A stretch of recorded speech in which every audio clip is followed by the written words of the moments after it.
How's it going, everybody? We are back and we are here for the newest episode of Better Call Saul. This one was titled Breaking Bad. And there was a lot of reasons for that title.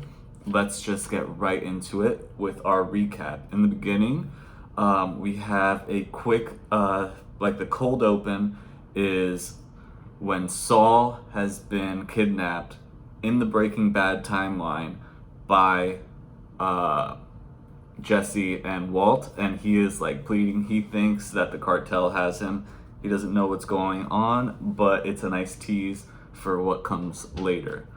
So cut from there to the current black and white timeline, the most caught up Gene's timeline, and we cut to Francesca. She is collecting some money from some stoner tenants who have clogged the drain. No, she's not collecting money. She's I guess she's doing a house repair, but they clog the drain with seeds and stems from their weed, and she's just use the toilet. I'm not gonna fucking pick up after this bullshit, basically. Nice little detail was that they were watching Jackie Chan Adventures. I'm a big fan. Jackie! Love that show. So afterwards, seems like she's being followed, which we'll get a little bit of a reason for that. And it seems Gene has given her directions to a payphone, and she first thing that so they're on the line, they're speaking with each other, and she's doesn't seem to be too interested in talking to Gene at all. So he's asking her a bunch of questions, but she's more interested in something he left for her. So she follows a fishing line, and it seems that it's about, I don't know, looks to me like $20K. So I'm guessing he's paying her $20K just for this conversation they're having.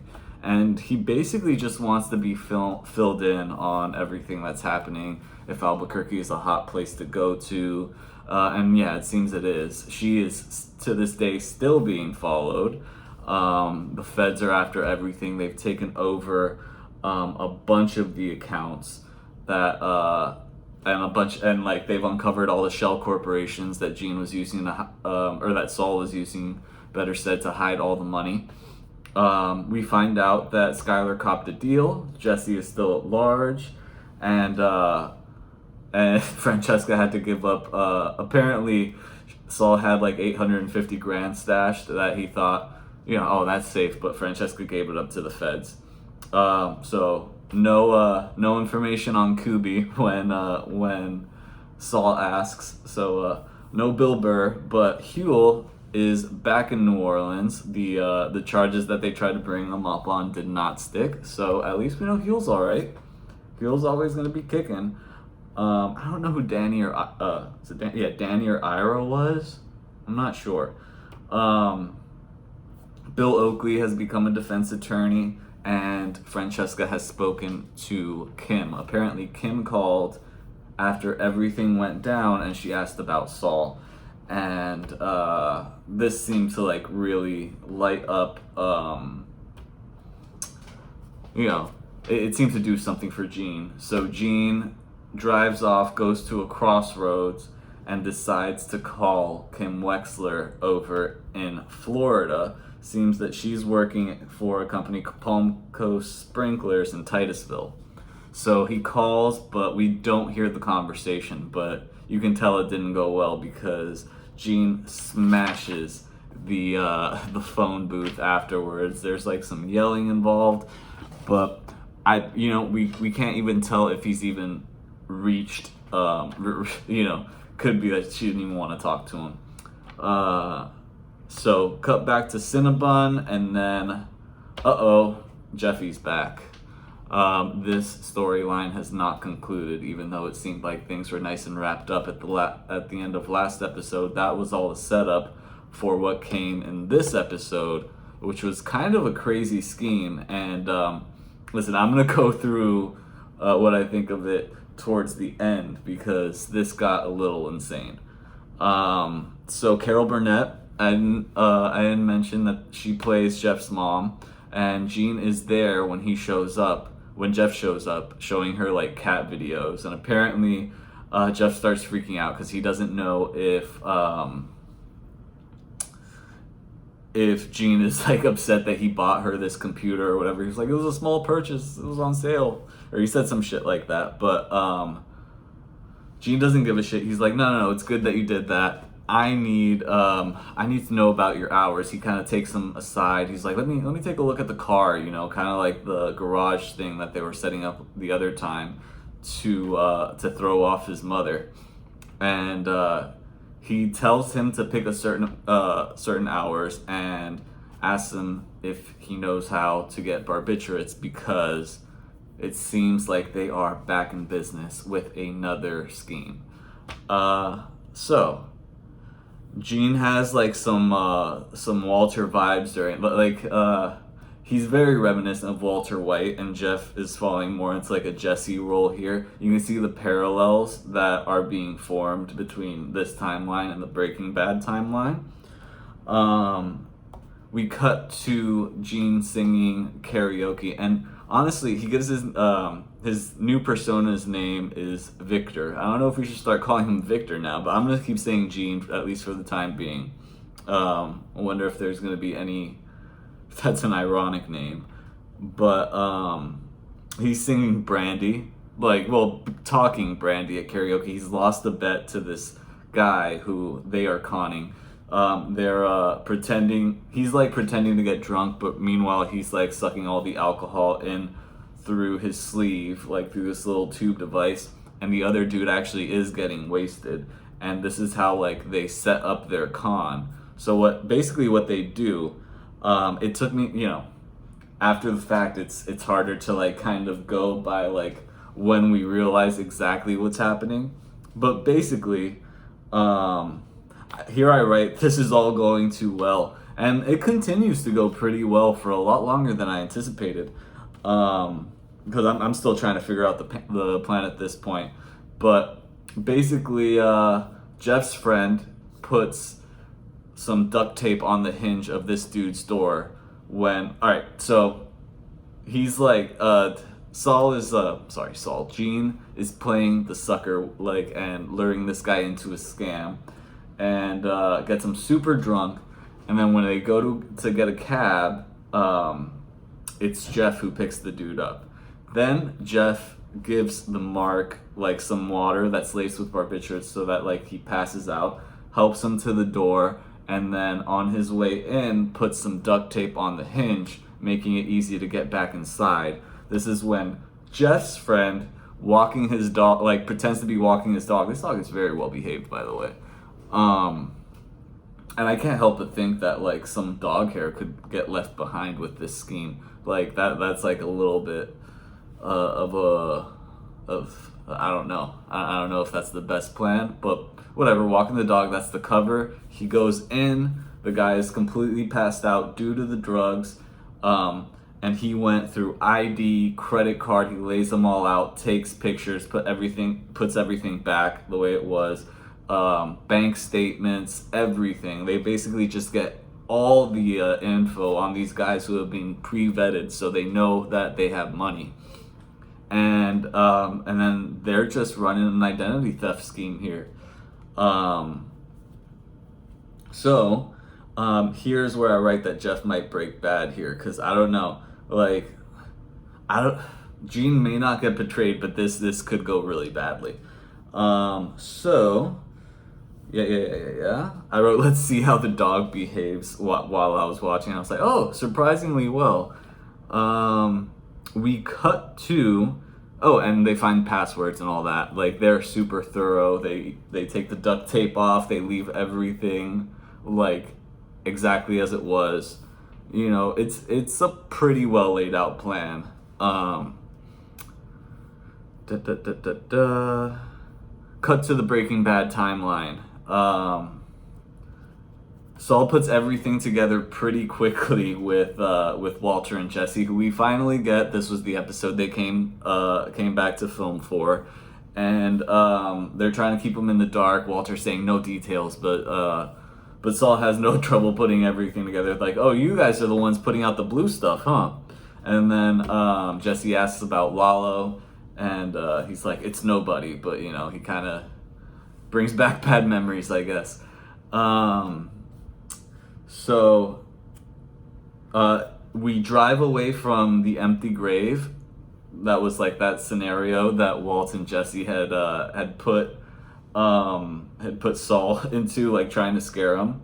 And then we cut to a really foreboding shot of Gene just laying like kind of in the space where in the previous spot the grave was, and I was like, oh no, this is not good.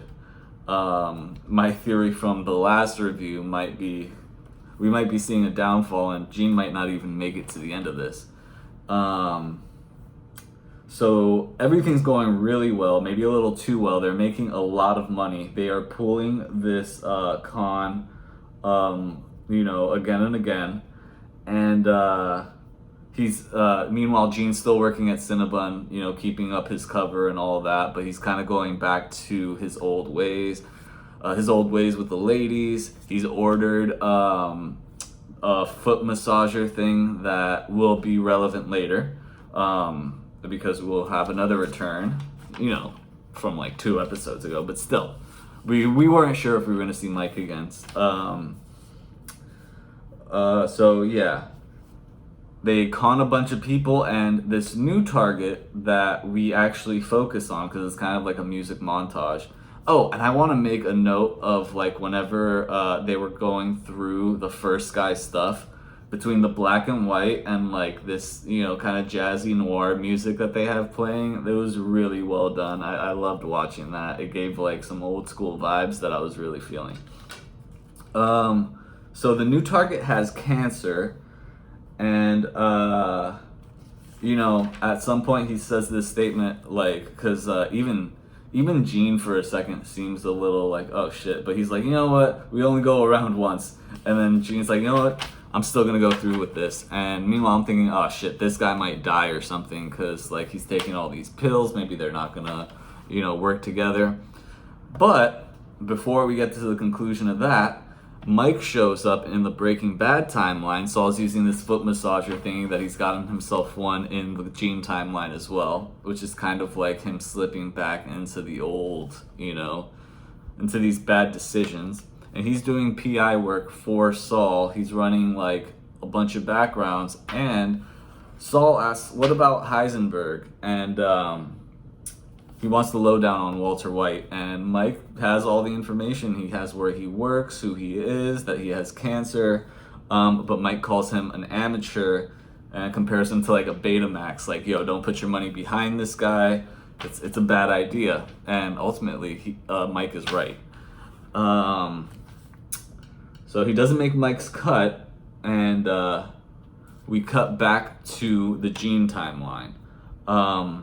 Back in Gene's timeline, his burner phone goes off, and Gene's pissed off. It's like, oh, you gotta be kidding me, what the fuck is going on? I'm thinking the guy died. But what's happening is Jeff's friend is not gonna go through with this. He is having like a conscience crisis, and yeah, so Gene is not willing to cut his losses, and I'm thinking to myself, if I'm you, I'm cutting my losses on this one. Hey, we, just keep running it with other people. Like, but no, he refuses to cut his losses and fires Jeff.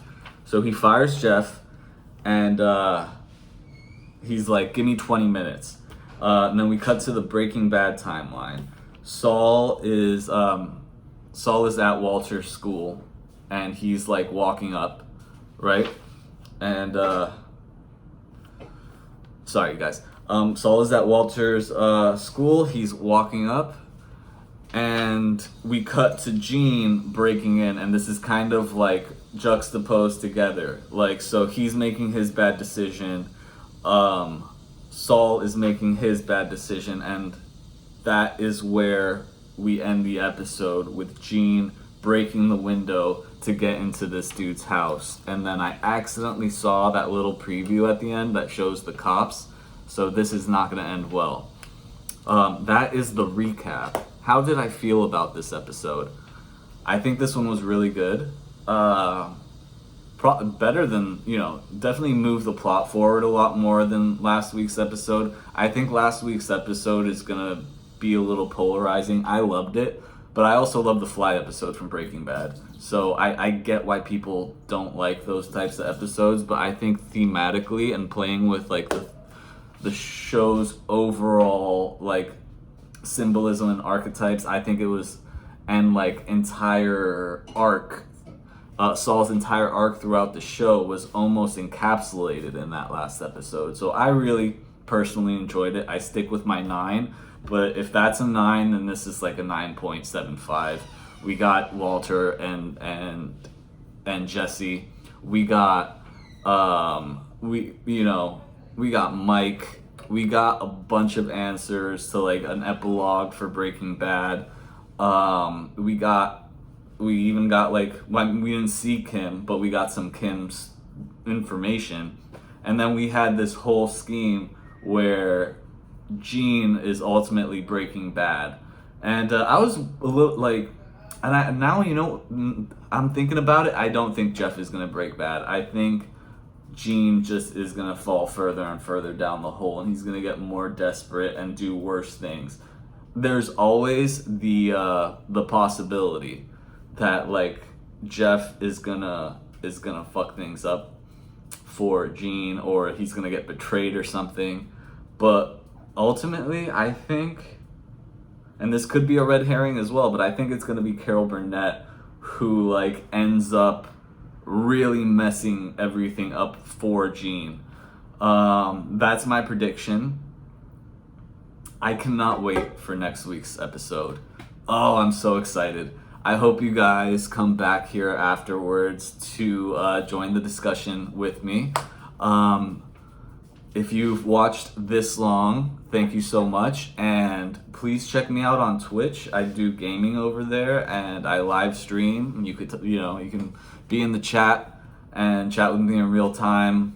Sometimes I'll do a just chatting segment. Maybe we'll talk about Better Call Saul. I can, make some time for that. That'd be a lot of fun. Especially once the whole series is done, I'd probably do a live stream where it's more like a conversation with you guys. My last video did way better. A lot of people saw it. Thanks to all of you who watched. Please leave a like and subscribe. It helps. Leave a comment. Be part of the community. I welcome you all. Okay. Have a good one and good night.